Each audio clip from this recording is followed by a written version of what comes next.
Здравейте, уважаеми зрители! Предполагам, че вече както на вас, така и на мен отдавна да започва да ни омръзва темата за Русия и Украина, така че предлагам да разнообразим малко нашия канал чрез една малко по-различна държава, която ще разгледаме днес, а именно виждате на картата.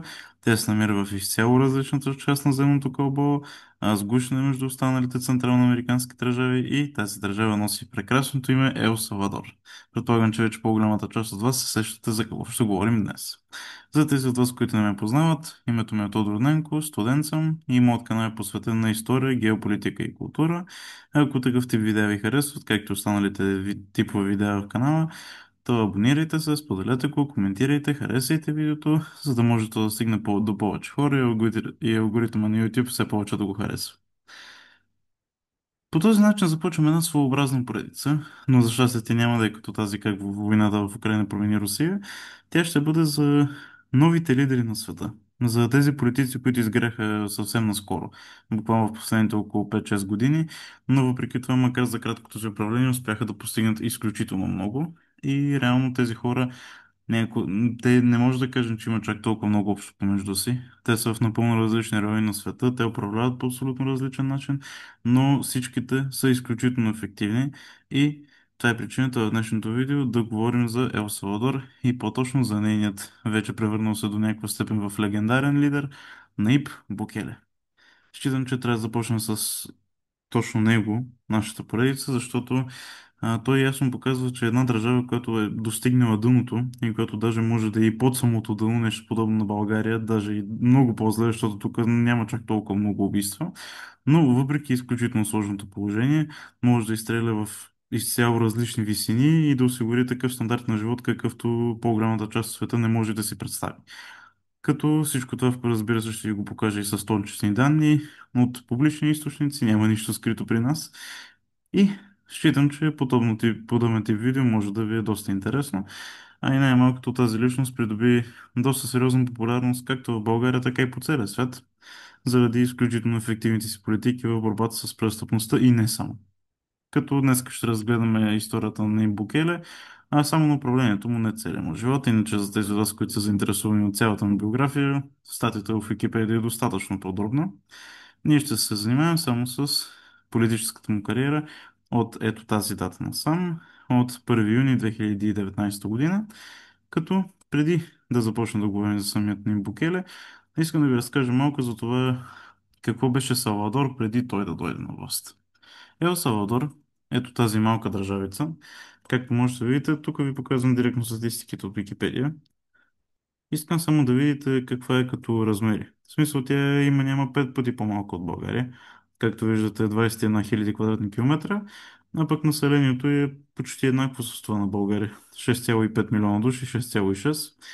С други думи, населението е същото, почти е много по-малко, но престъпността е доста по-завидна, защото до идването на власт на Букеле през 2019 година, Ел Салвадор беше най-опасната държава в целия свят за живеене.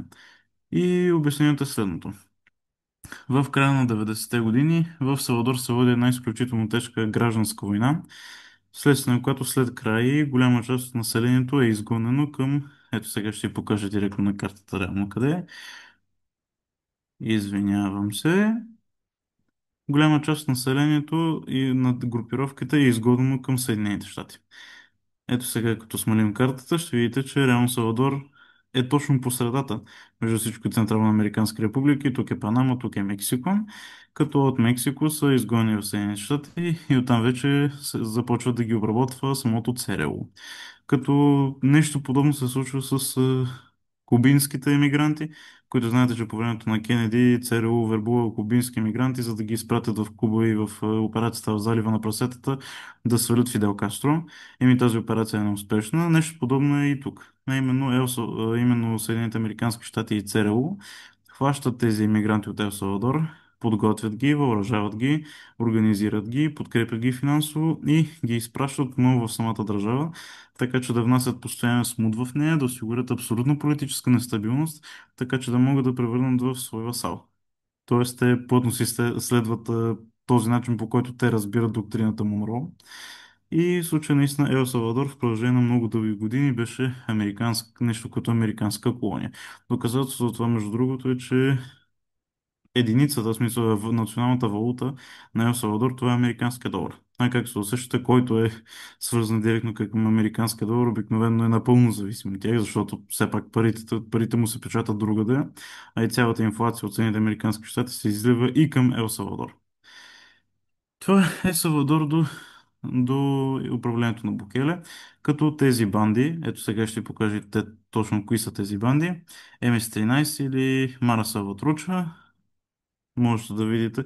Самата статия в Википедия е доста интересна. Тя е по-скоро за ценители, за тези, за които ви е интересно, можете да прочетете. Ето това са татуировките, които те носят, като буквално тези групировки по никакъв начин не се различават от най-големите престъпни банди, както в Европа, така и в Близки изток и къде ли още не, и дори с италианската мафия. Те пренасят наркотици, те контролират проституцията. Те извършват постоянен рекет на местния бизнес. Те пренасят мигранти. Те им взимат парите. Те целенасочено убиват хора. Ето това е другата организация. Барио 18 на испански, на английски е Ethnic Street Gang, като няма значение как я наричате. Във всички случаи това са едни абсолютни престъпници и чудовища. Най-отговорно заявявам, че лично за мен това е правилната дума. Ние трябва да използваме ефемизми, когато говорим за такива престъпници. И в случая точно тези банди в продължение на десетилетия унищожаваха Ел Салвадор. И всичко това се промени. Ето ще ви покажа точната дата. 1 юни 2019 година. Какво се случи тогава? Бяха организирани избори, на които тогавашният кмет на столицата Сан Салвадор, Нейб Букеле, със своята партия, партията му се казва Нови идеи, се яви на избори. Спечели над 70% от гласовете. С друго думи осигури си пълно мнозинство в парламента и така реално цялата власт отиде в негови ръце. По време на цялата си предизборна кампания той ясно заявяваше, че ще унищожи престъпността, ако ще да е с цената на живота му. И той е доказателство за това, че истинските лидери се изпълняват обещанията. И резултатът е ето това. Всички можете да видите тези кадри. Това е мега затвора на Ел Салвадор. Той по принцип е построен само за няколко години от Нейб Букелет за 40 000 души, но това по никакъв начин не значи, че само 40 000 души пребивават вътре. Най-вероятно пребивават до 4 пъти повече. Както можете да видите ето тук, както и на голяма част от останалите снимки, в една килия се струват по около между 40 и 80 души. Най-често са около 80 души, като виждате по какъв начин се отнася с тях. Лично за мен е абсолютно справедливо. Те са побело, с връзани отзад ръце и ето, може да видите даже татуировките им, Барил 18 и МС-13. Отнася се с тях като животни, по възможно най-бих казал цивилизования начин, защото така трябва да се отнасяш с престъпници като тези. И всичките те бяха затворени. Самият Нейб Букеле тогава стана популярен по целия свят, защото само за няколко седмици успя да излови над 70 000 престъпници. Като разбирате, че не всички хора, които той заловил, са били престъпници. Те с времето се разрастиха от 70 станаха на 80 000, после се предполага, че са станали вече и до 100 000, като както може да видите в тази новина, реално 2% от жителите на Салвадор са зад решетките, защото наистина от 80 000 души са горе-долу 2% от 6 милиона и половина. И тези хора наистина напълно си заслужават да бъдат държани в тези варварски условия. Заслужили са си го напълно. Като още от първите моменти започнаха да се повдига моралния аспект на това, че най-вероятно някаква част от хората, които са били заловени, са невинни. И искам ясно да ви заявя, защото за Нейб Букеле се говори много, но ужасно много неща и се пропускат. А именно, Нейб Букеле много ясно разбира това. И още в първите месеци след като извърши цялата тази операция, той започна проучване за това, кои от тези затворници имат някакво минало, т.е. Нямат престъпно минало. А именно, това бяха 7000 души. След наистина сериозно проведено проучване, 7000 затворници от този затвор бяха освободени и обявени за невинни. Така че не е като да кажете, че на Ибукеле просто хвърля хората в затвора, ей така. Но резултатите са на лице, защото преди идването на Нейб Букеле на власт, в Ел Салвадор се извършиха най-много убийства в целия свят, над 50 убийства на 100 000 души. От неговото идване престъпността е паднала с 98%. Към днешна дата Ел Салвадор е най-безопасната държава в Латинска Америка и е една от най-безопасните в целия свят, като е по-безопасен дори от Швейцария. и от още няколко европейски държави. Така че то е доказателство, че срещу престъпността не се действа меко, трябва да се действа с максимална сила, като той вкарва в тази битка наистина всички. И Министерството на вътрешните работи, и службите, и армията.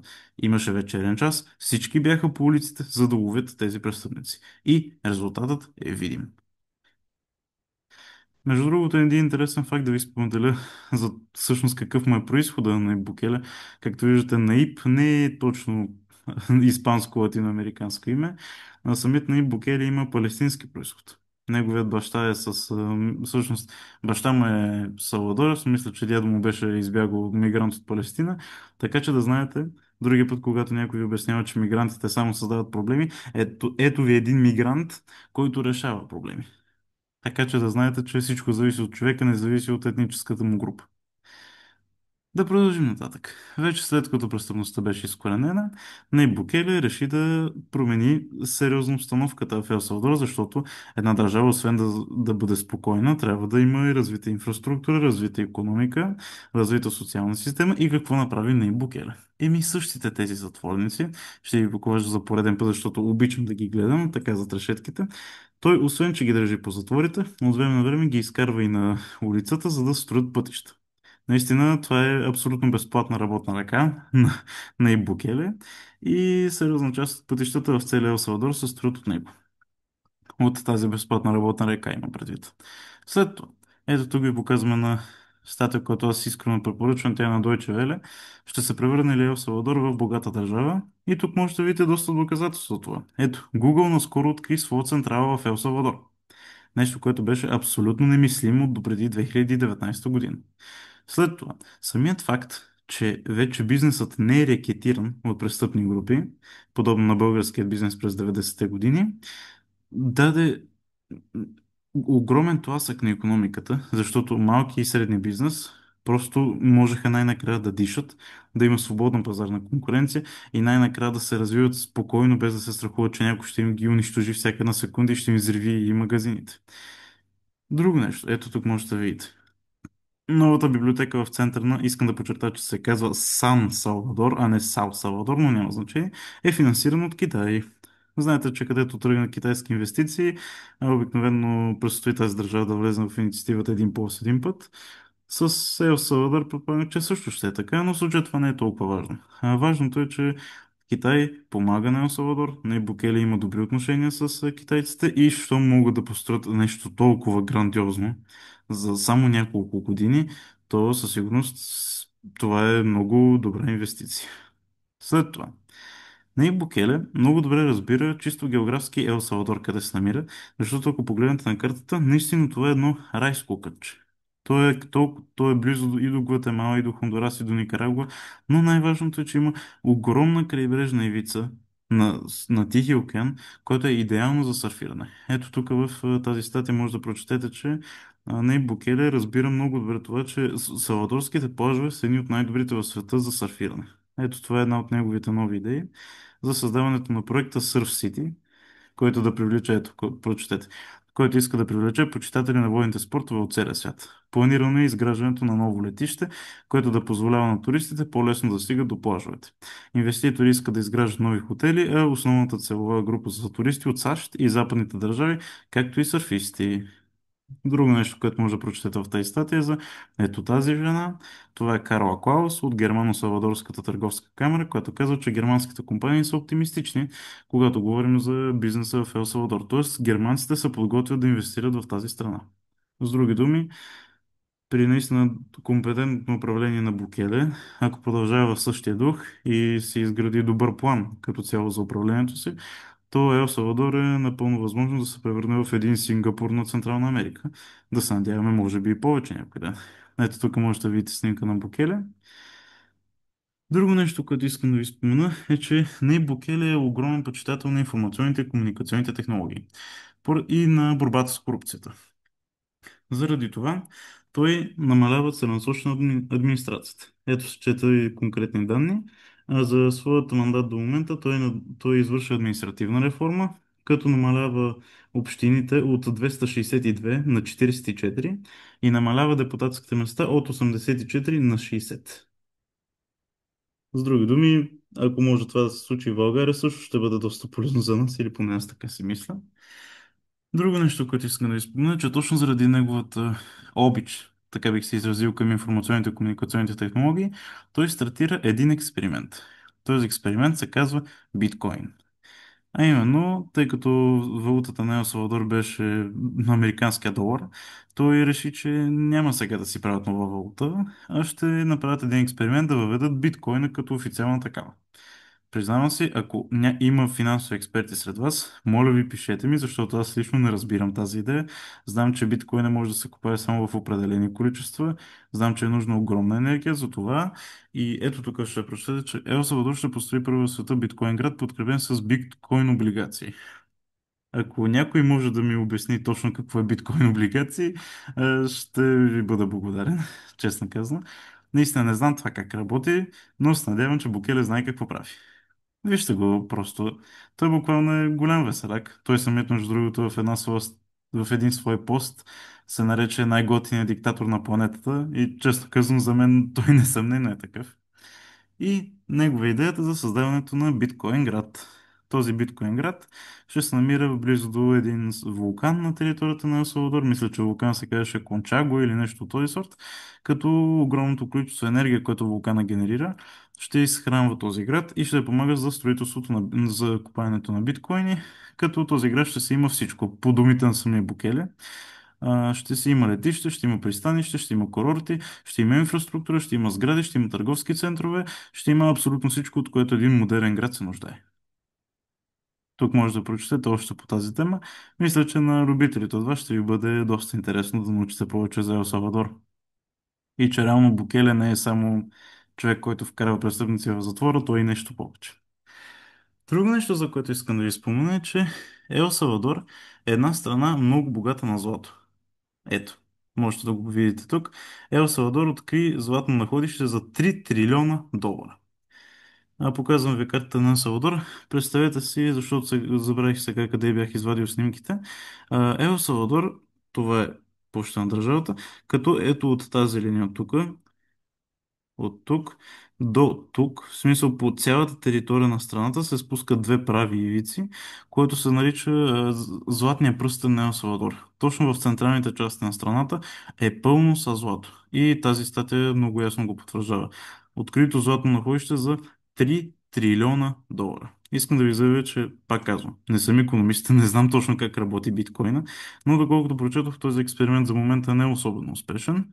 Еми, ако до край се окаже неуспешен този експеримент, то тогава Салвадор има варианта просто да започне да купае златните си залежи, да имитира собствена валута, да я свърже чрез валутен борт за златото и така да се изстрелява в космоса. В буквален смисъл на думата, когато говорим за икономика и за стандарт на живот.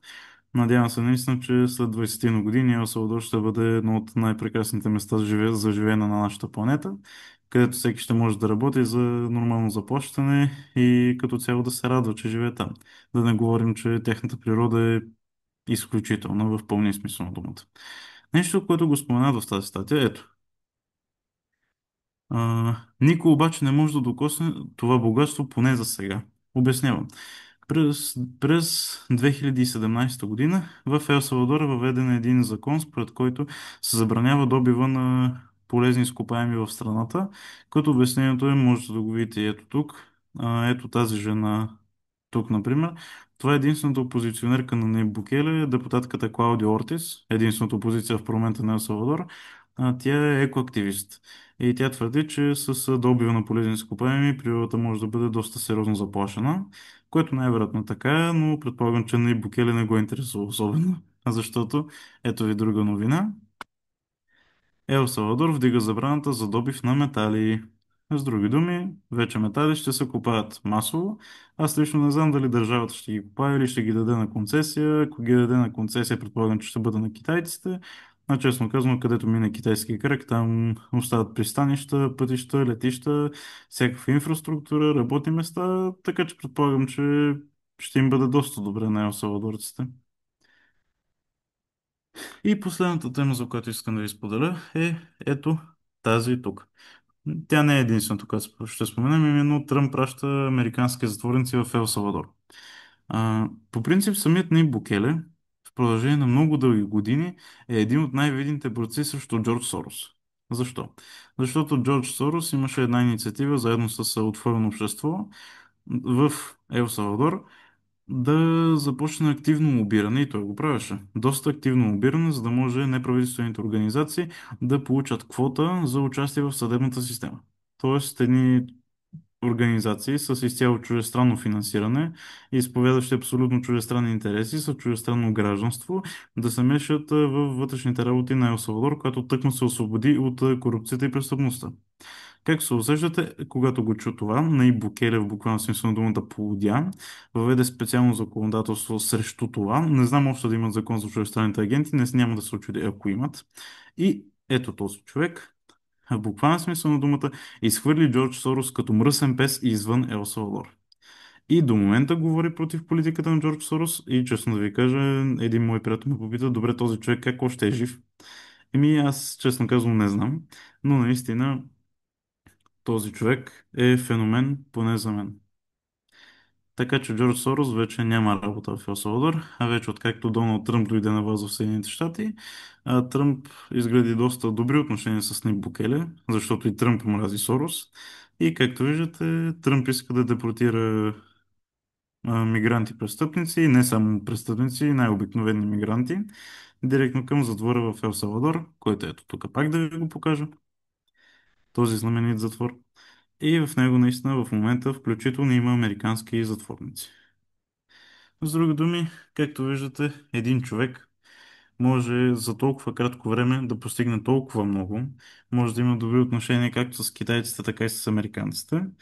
И лично за мен този човек е пример за целия ни свят. Един човек, с който нашата планета трябва да се гордее, защото той измъкна 6 милиона и половина души от ада в буквалния смисъл на думата.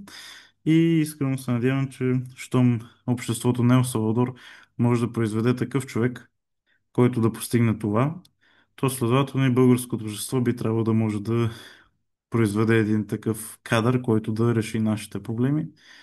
Но това са по-скоро мои мечти, честно казано. Надявам се, разбира се, някой ден всичко това да се случи, но хайде, аз съм 20 годишен. Може би ще го видя някой ден, но кой знае колко близо ще е или далеч. Това ще е за днешното видео, приятели. Надявам се, че ви е харесало. Предполагам, че в следващото видео от тази поредица ще говорим за Нарендра Моди и това, което той направи в Индия, защото наистина темата е огромна. Ако ви е интересно видеото, отново ви казвам, харесвайте го, абонирайте се, коментирайте. Много ще се радвам, ако ми споделите вашето мнение за тези биткоин облигации, ако някой от вас има обяснение как работите, защото аз наистина не знам. И така, ще се видим в следващото видео. Довиждане и хубав ден!